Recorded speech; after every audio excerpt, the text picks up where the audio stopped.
The Bleach Rebirth of Souls base roster is complete. 32 playable characters before DLC with some very interesting choices along the way. Let me start by saying that I really like this roster. For how unique each character's gameplay is, 32 characters is a great number to launch with. But now that we know the full roster, I think we can all agree that they have made some interesting choices here. Back when Kira was announced, it wasn't that big of a deal, but now that we see the full picture, it's kind of a wild pick, isn't it? The same goes for the most recent announcement with Kaien. What a wild character to close it on. I think some predictions included Aroniero, and they are pretty much the same character to be honest, but I don't think anyone thought they would go with Kaien being the name in the roster. And this is, as far as I know, the first Bleach game without a playable Orihime, which makes me question whether or not they would make her DLC. I think if she's one of the 4 DLC characters from the 1000-Year Blood War arc, that feels like a bit of a waste, personally. But I could see them doing Orihime for Season 2 where they don't have a theme and they just can put anything they want. And I've been getting a bit of backlash every time I say the roster is done. My source is not my translator,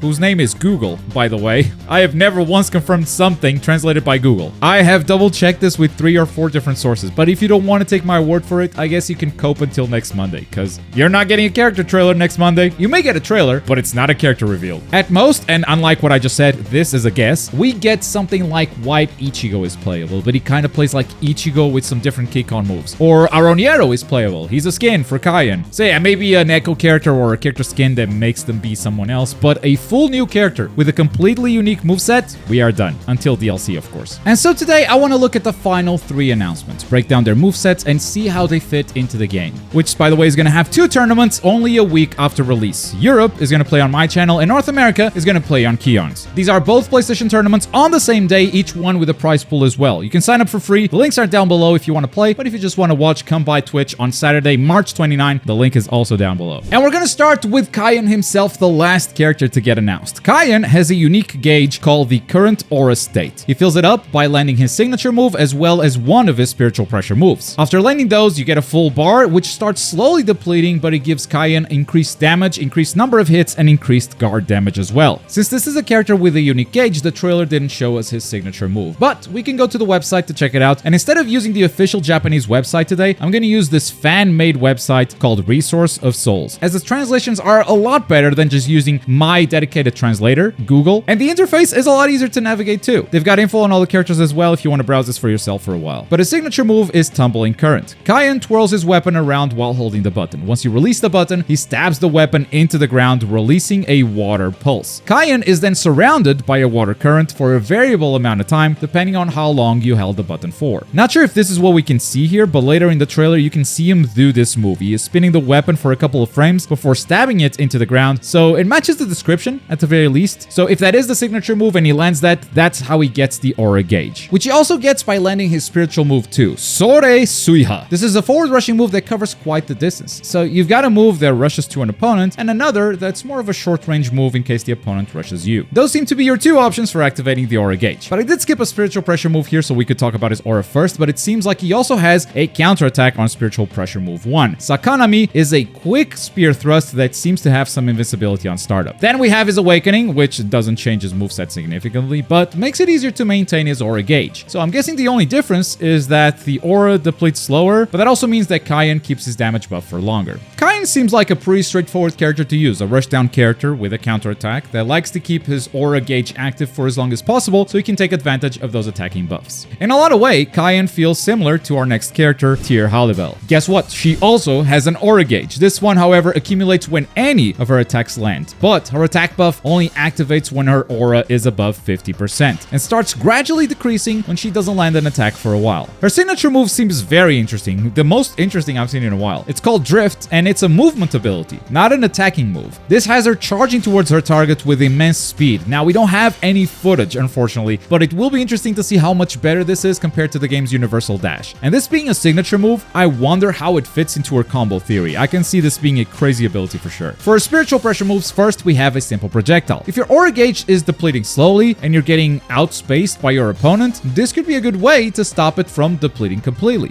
And the second spiritual pressure move is a series of 3 slashes that greatly increase her aura gauge when they land. Feels like a go-to combo ability. For her awakening, we have a Resurrection, which changes her weapon, giving her a bit more range, which might make keeping that aura gauge a bit easier from the mid-range, but other than that, there are no significant changes here. Much like Kaien, Tyr is a rushdown character that wants to keep her aura up, and for that, she's gonna need to attack the opponent non-stop. And after breaking down 2 rushdown characters, let's close the video out with a zoner. Stark actually starts the fight in Resurrection already, so you'll be a gun character from the get-go, and guys, I like Stark as a character. He's got a cool design. He doesn't have an aura gauge because the character already exudes enough aura on his own, but this looks annoying as hell. I hate zoners so much. It looks like most of his normal attacks, however, actually spend spiritual pressure, like he needs meter to do his normal shots. And we know that because of the signature move description, which charges his spiritual pressure meter as long as he holds down the button. But that also means that this will not be an easy character to manage. That said, if you use his second spiritual pressure move, you activate a state that slowly depletes your meter over time, but also that makes those ranged attack buttons free to use. So for a limited time, you can spam the hell out of your ranged attacks, and obviously, the more meter you have, the longer this state lasts. Finally, he's also got Zero Automatico, where Stark takes a step back and fires Zero from his gun. Basically, it's a quick projectile that you can shoot in exchange for meter, and the number of Zero is actually increased if he has a lot of spiritual power. Now, Stark becomes a completely different character once he awakens. He becomes a melee character, forsaking all of those ranged options. But he gains access to new abilities, like summoning powerful wolf-based attacks, which can be devastating if they hit the opponent. But they don't just deplete your spiritual pressure, they will also deplete Stark's Kompaku. That's right, this character can sacrifice his own soul stocks to unleash powerful attacks. From these descriptions alone, Stark is probably the most complex character in the entire game. Zaloporo was close, but I think the explanation of his moves was more confusing than the moves themselves. Stark isn't confusing at all, this is all pretty straightforward, but the amount of resources that he has to constantly manage seems like will be a challenge for many new players. And if you mismanage them, you could very well end up just losing the match by yourself. And with that, we gotta add these characters to the roster prediction. Stark and Halle Bell become green because I successfully predicted them to begin with. Kaien, on the other hand, we're gonna put him on top of Bargain's place. I thought I was gonna be talking about the top 3 Espada today, but turns out Kaien had other plans. And since this is the last character reveal, no matter what you believe, that means that the rest of the prediction is also not making it. Orihime, Yumichika,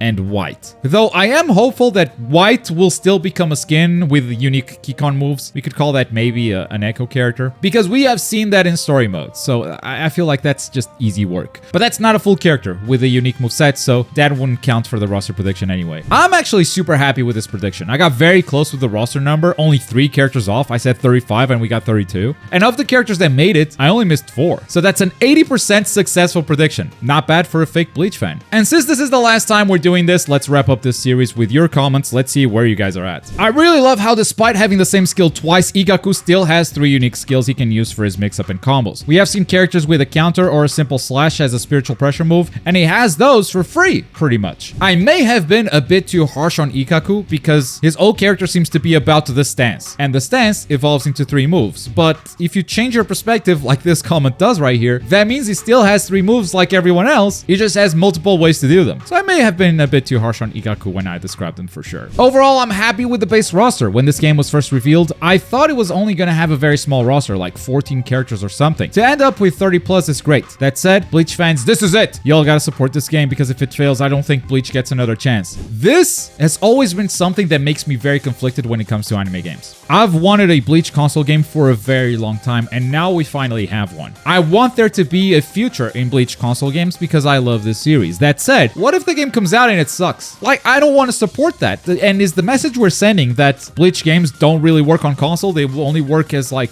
gacha cash grabs? Is that the message we're sending? But also, if the game sucks and we still praise it and play it and buy it, that just means we get more shitty games in the future. So I've always struggled with this a lot. Like, I want more of these games for sure, but I just can't reward when something is done as a cash grab, which a lot of anime games end up being. I mean, that's kind of the whole mission of the channel, is to like separate the cash grabs from the stuff that's actually good. But yeah, it's honestly also something that I think about a lot and that I struggle with. I guess everyone has their own different answer, but I think if you buy and support a bad product, you keep getting bad products. And if that bad product happens to be a show that you like and you appreciate, at the end of the day, I just gotta say, maybe that's just bad luck for us. Trust, we'll get Ukitake. I'm coping. Maybe we will. Yay, we never know. He's definitely not in the base roster, but could be the LC. He could be 1000-Year Blood War. I don't think he would be an obvious choice. Could happen. Kind of weird, though. Bleach has so many characters that are still missing from this base roster that I think now, once people... I mean, not right now, but next Monday when people finally accept that the roster is done, I think that's when people will start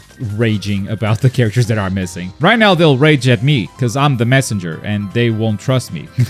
But yeah, next Monday, the coping will finally end, and it will finally hit a lot of people that, yeah, maybe their favorite character didn't make it. Regardless, and like I said at the beginning, I really like this roster. This is a fantastic roster. There are some creative choices. It's not perfect, but it's really good. I'm hoping they are generous with the base roster. It's the only thing I really enjoyed about Dragon Ball Z Sparking Zero. Healthy roster amount before DLC releases. And this is something that is incredibly frustrating to me and has been for years now, which is the mindset that more characters equals good. Now, characters sell games, 100%. That is a fact. If you have more characters in your game, you have a bigger chance of selling more copies, regardless of anything else. But the reason why Sparking Zero is able to have so many characters, same as Storm, same as the Tenkaichi games, is because they end up recycling a lot of each character's moveset to another character. You lose a lot of uniqueness in each character once you blow to the roster that big. Let's use Sparking Zero as an example, since it's such a modern game. How many characters do you know that have the flying kick, the heavy finish, the rolling hammer? Like, all of those finishers are recycled from one character to the next. There are unique things about each character, for sure, but you can't have a roster that big without some recycling. And so when I hear a comment, and I mean no offense to you specifically, but when I hear comments saying I want a roster like Sparking Zero for this game, I think you're not appreciating how unique each character's moveset is. Because you can't have that uniqueness and also have a 164 character roster. It's just not feasible. And to have unique movesets and have over 30 playable characters, that's why I'm impressed by this roster, and that's why I really like it. Now, I'm sure they're not done with trailers. There's still plenty of time until the game releases, so it will be interesting to see what they choose to focus on next. Maybe we'll be here to check it out, but if not, I'll see you guys when the game comes out. And don't forget, we have a tournament on March 29. You can sign up right now, the link is down below. But for more Rebirth of Souls, check out this video right here. Thank you for watching.